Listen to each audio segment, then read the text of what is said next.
Welcome to Darklight Archives. History is filled with dark and chilling tales that are often overshadowed by well-known atrocities. But beneath the surface lie even more unsettling stories, true accounts that remain buried in the shadows. From gruesome punishments to horrifying experiments, these are 9 disturbingly morbid facts from history.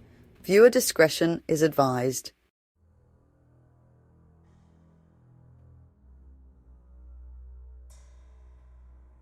The Jamestown starving time, cannibalism in early America, 1609 to 1610. In the winter of 1609 to 1610, the Jamestown colony in Virginia faced a catastrophic period of starvation and death known as the starving time. The colony, already weakened by conflicts with the Powhatan Confederacy and a failed resupply mission, was further ravaged by extreme drought, disease, and dwindling food supplies. Out of 500 settlers, only 60 survived the brutal winter. Desperate to survive, colonists were forced to eat dogs, cats, rats, snakes, and even shoe leather. But as starvation intensified, some resorted to cannibalism. Archaeological evidence unearthed in 2012 at James Fort confirmed this grim reality. The partial remains of a 14-year-old girl named Jane by researchers were discovered in a refuse pit. Forensic analysis revealed knife marks on her skull and leg bones, indicating attempts to extract flesh.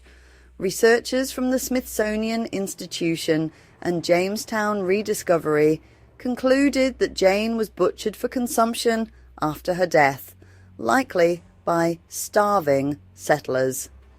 Contemporary accounts from George Percy, a high-ranking colonist, corroborate the findings. In his letter, A True Relation, Percy described the harrowing scenes. Quote, "And now, famine beginning to look ghastly and pale in every face. Nothing was spared to maintain life. Some have licked up the blood which hath fallen from their weak fellows." The starving time stands as one of the darkest and most haunting chapters in early American colonial history. The Pitești experiment, Romania's nightmarish brainwashing program, 1949 to 1952. In the aftermath of World War II, as Romania fell under Soviet influence, the communist regime initiated one of the most brutal psychological re-education programs in history. The Pitești experiment, officially labelled a re-education program, the operation targeted young political prisoners, primarily students, who were perceived as threats to the new communist order. From 1949 to 1952, at the Pitești prison, inmates were subjected to extreme physical and psychological torture designed to break their spirits, erase their personal identities, and force them to renounce their religious and political beliefs.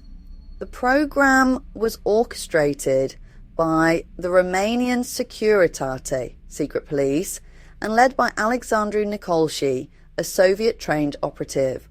Prisoners were forced to engage in what was called unmasking, a process in which they were compelled to confess fabricated crimes and denounce their friends, family, and even themselves. The most insidious aspect of the Pitești experiment was the forced participation of prisoners in the torture of fellow inmates. Inmates who initially resisted were subjected to extreme beatings, waterboarding, sleep deprivation, starvation, and mock religious rituals intended to desecrate their faith. Some prisoners were forced to simulate baptisms in excrement, while others were made to deliver false confessions that were broadcast throughout the prison to humiliate them further. Dumitru Baku, a survivor who documented the horrors of Pitești in his book, The Anti-Humans, Student Re-Education in Romanian Prisons, described the ordeal as a sinister laboratory of human destruction. Baku recounted instances of prisoners being forced to eat feces, drink urine, and endure hours of relentless beatings while other inmates watched helplessly. The Pitești experiment ended abruptly in 1952 after reports of the atrocities reached international human rights organizations. Although the Romanian Communist Party officially disowned the program, many of the perpetrators, including Nikolsky, were never prosecuted. The full extent of the psychological and physical trauma inflicted upon the victims remained concealed for decades. The Insulin murder of Kenneth Barlow, a landmark forensic case, 1957. In 1957, a chilling murder case in Bradford, Yorkshire, became the first documented conviction for murder using insulin as a weapon, a groundbreaking forensic milestone. Kenneth Barlow, a 38-year-old state-registered nurse, was living with his pregnant wife, Elizabeth Barlow. On the evening of May 3rd, 1957, Kenneth reported finding Elizabeth unconscious in the bathtub. He claimed that she had felt unwell, decided to take a bath, and that he had fallen asleep, only to awaken and discover her submerged in the water. However, the circumstances of Elizabeth's death raised suspicion. The police investigation led to a forensic examination conducted by Dr. David Price, a forensic pathologist. During the autopsy, Dr. Price discovered that Elizabeth had been injected with insulin, despite not being diabetic. The analysis revealed that the insulin had induced severe hypoglycemia, rendering her unconscious and leading to her drowning.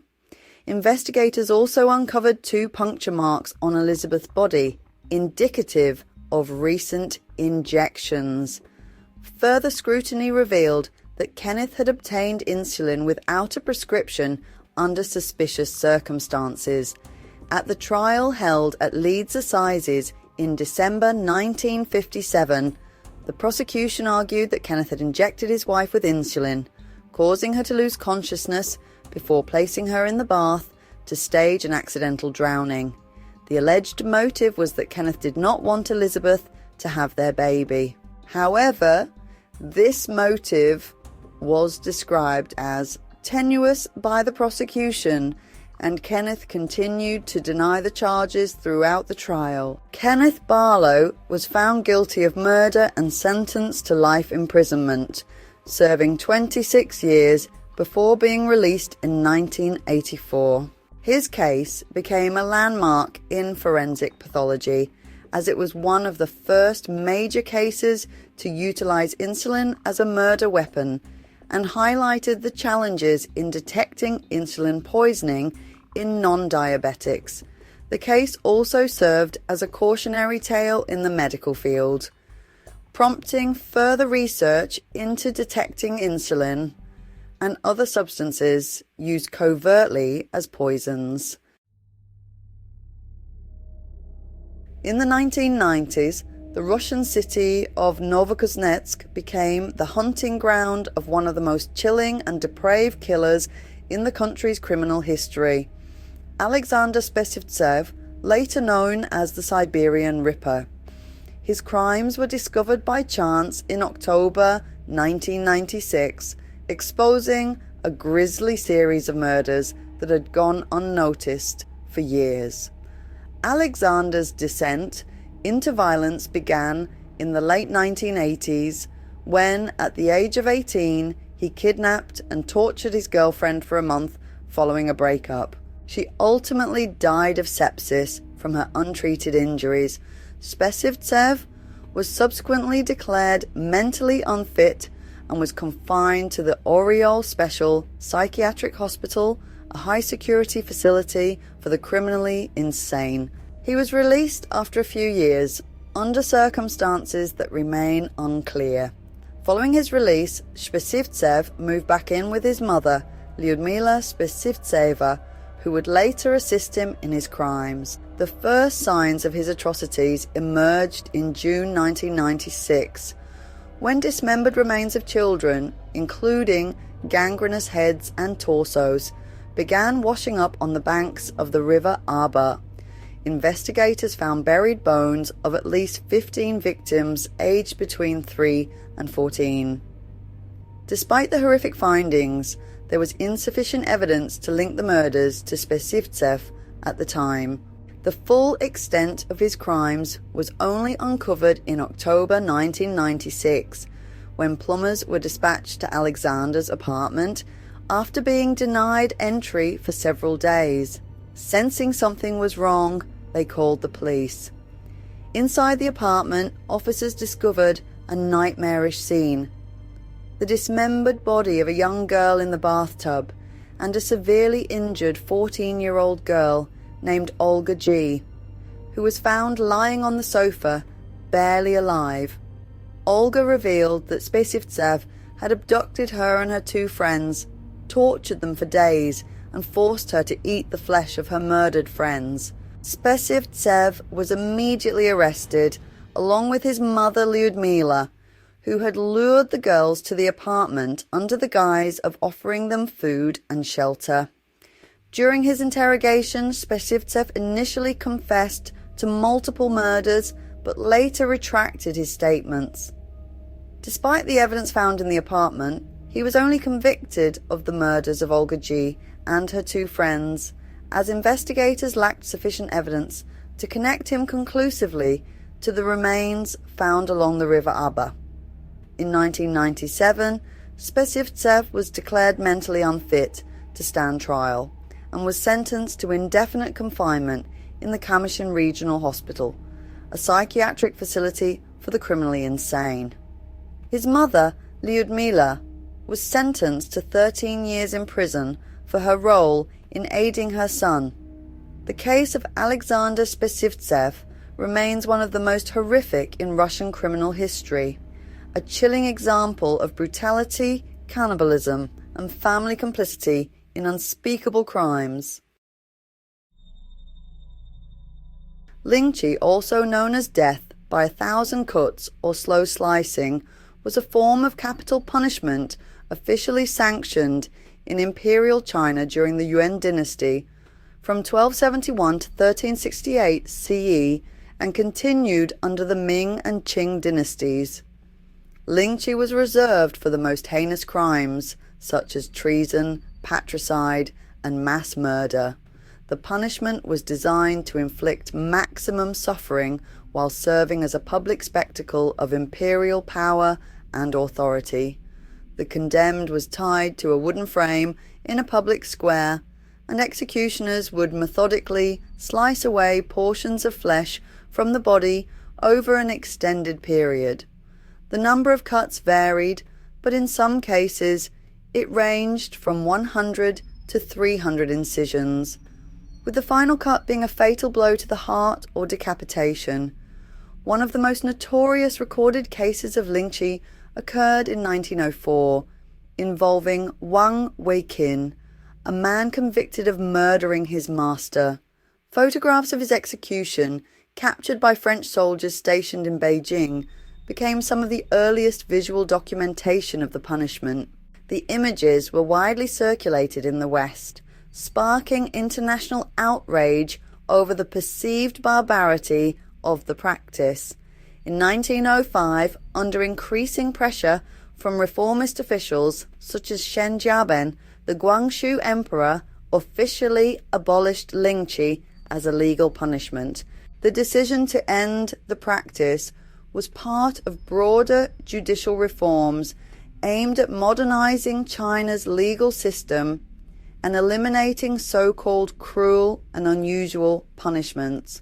Although Lingchi was officially abolished, the haunting photographs of its final executions, including that of Wang Weiqin, remained in circulation, serving as enduring and gruesome evidence of China's historical methods of capital punishment. On the evening of August 21st, 1986, one of the most unusual and deadly natural disasters in recorded history struck the remote villages surrounding Lake Nyos, a deep volcanic crater lake in northwestern Cameroon.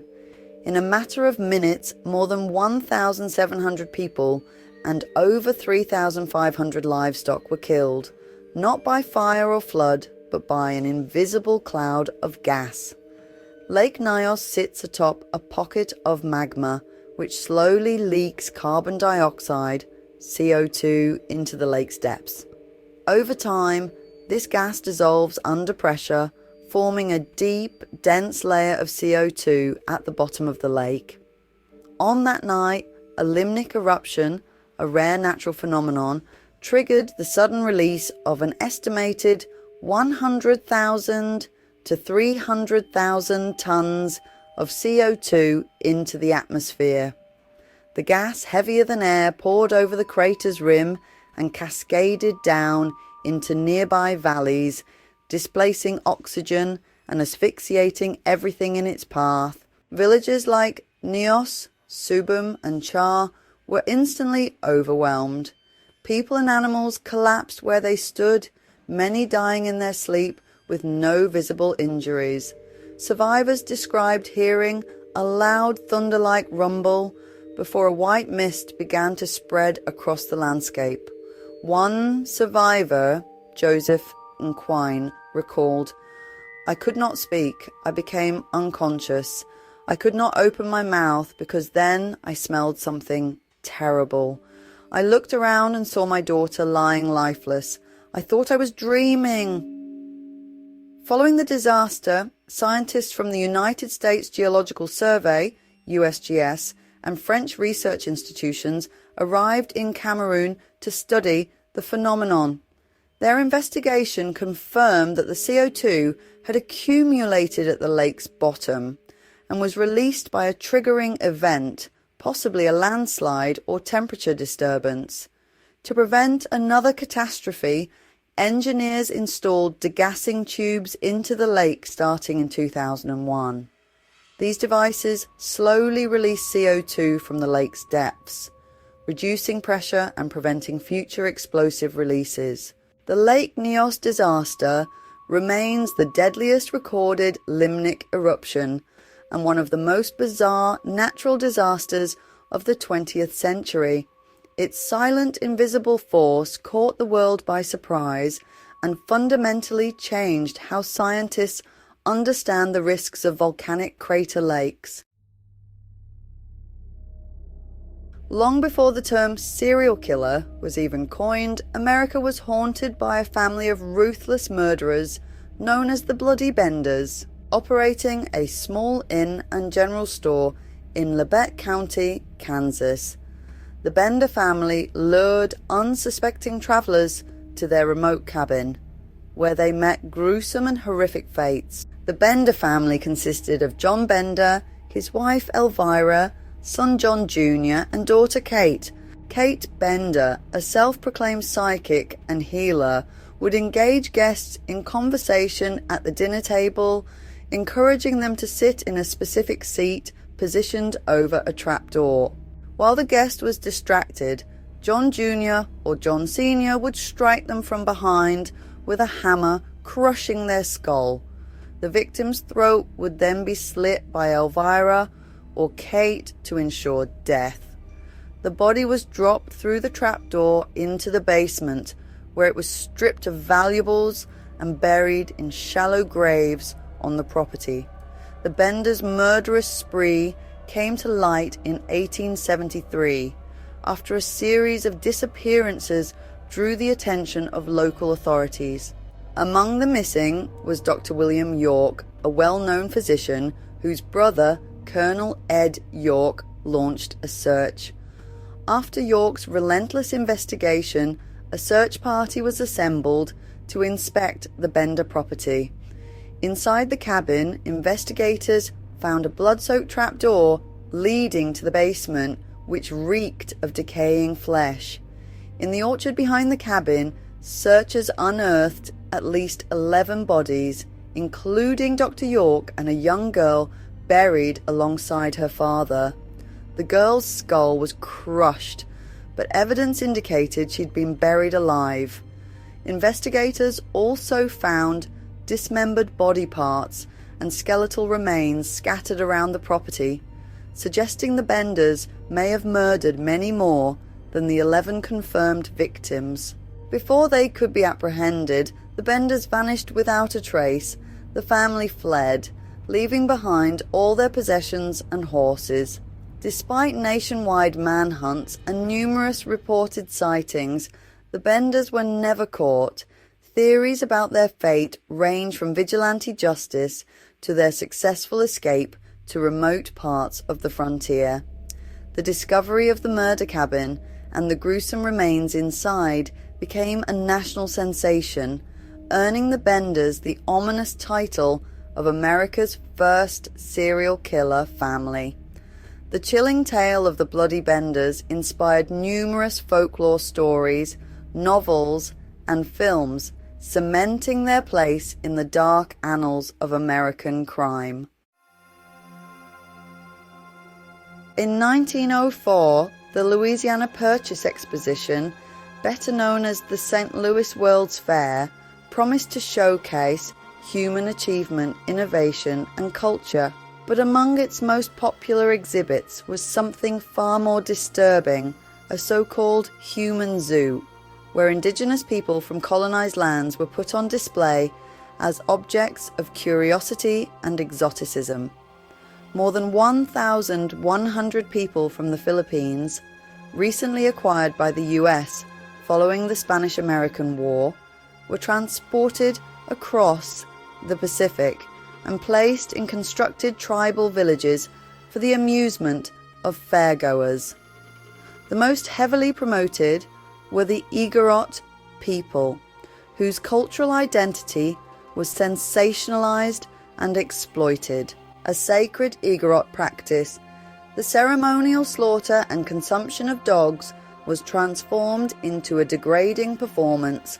Under pressure from American organizers, the Igorots were coerced into repeating this ritual daily, not for religious reasons, but to satisfy public fascination and reinforce colonial stereotypes that cast them as savages. Posters, headlines, and public commentary mocked their clothing, customs, and behavior, reducing their humanity to spectacle. Meanwhile, another tragic figure stood at the center of a separate exhibition, Ota Benga, a Mbuti man from the Congo. Initially brought to the US by missionary explorer Samuel Werner for display at the fair, Benga was later placed in a cage at the Bronx Zoo in 1906, exhibited alongside orangutans in the monkey house. Visitors flocked to see him, and newspapers promoted him as a pygmy, a term used to degrade his identity. Outrage followed, especially from black clergy in New York, who demanded Benga's release. Though he was eventually freed, his life never recovered. Isolated and treated as a curiosity, he struggled to reintegrate. Plans to return to Africa were thwarted by the outbreak of World War I, and in 1916, Ota Benga died by suicide at the age of 32. The 1904 Human Zoo remains a chilling reminder of how science, empire, and entertainment converged to dehumanize real people for public amusement. It reflected the deeply rooted racism of the time and the enduring consequences of seeing people as exhibits rather than individuals. During the Reign of Terror, one of the bloodiest phases of the French Revolution, religious orders across France were systematically dismantled, and those who refused to renounce their faith faced brutal consequences. Among the most tragic cases was that of the 16 Carmelite Nuns of Compiègne, whose execution became a powerful symbol of resistance against the revolutionary government. The nuns, members of the Carmel of Compiègne, had been living in relative obscurity, dedicating their lives to prayer and contemplation. However, after the passage of the Civil Constitution of the Clergy in 1790, religious communities were declared illegal and many were forced to disband. The Carmelites refused to abandon their vows and continued their religious practices in secret, despite mounting pressure from the revolutionary authorities. In 1794, as the Reign of Terror intensified under the Committee of Public Safety, the Carmelites were arrested and accused of conspiracy against the Republic. The official charge was fanaticism, a crime that encompassed any display of religious devotion deemed counter-revolutionary. The nuns were brought before the Revolutionary Tribunal in Paris, where they were swiftly sentenced to death without formal evidence or trial. On July 17, 1794, the 16 nuns, ranging in age from 29 to 78, were transported to the Place du Trône, now Place de la Nation, in Paris. Witnesses described how the nuns walked calmly to the guillotine, singing hymns, chanting the Veni Creator Spiritus, and reciting the Miserere. Each nun approached the scaffold in order of seniority, kneeling before Mother Superior Thérèse de Saint-Augustin to receive her blessing and final instructions. According to contemporary accounts, the crowd, initially jeering and hostile, fell silent as they watched the nuns face death with serene composure.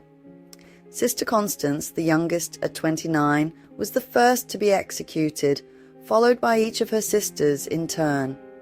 Mother Thérèse de Saint-Augustin was the last to ascend the scaffold, her final words reportedly being a prayer for the forgiveness of her executioners.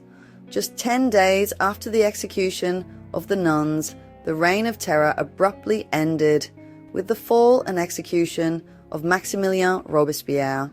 The sacrifice of the Carmelites became a symbol of spiritual defiance and martyrdom, and their story spread throughout Europe.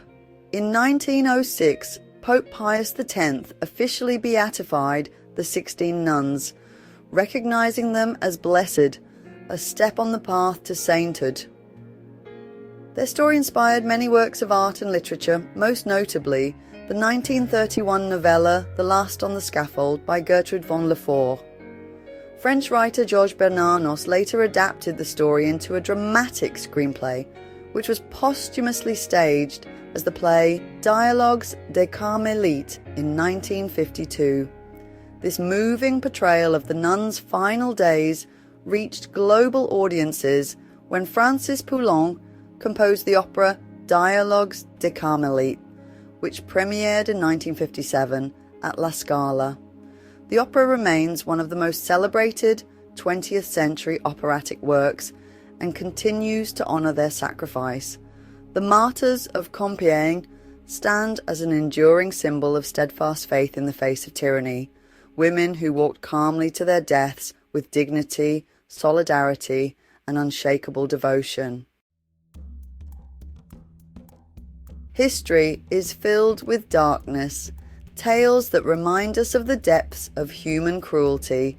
If you found these morbid facts as haunting as I did, be sure to like, subscribe, and hit the notification bell for more from Darklight Archives.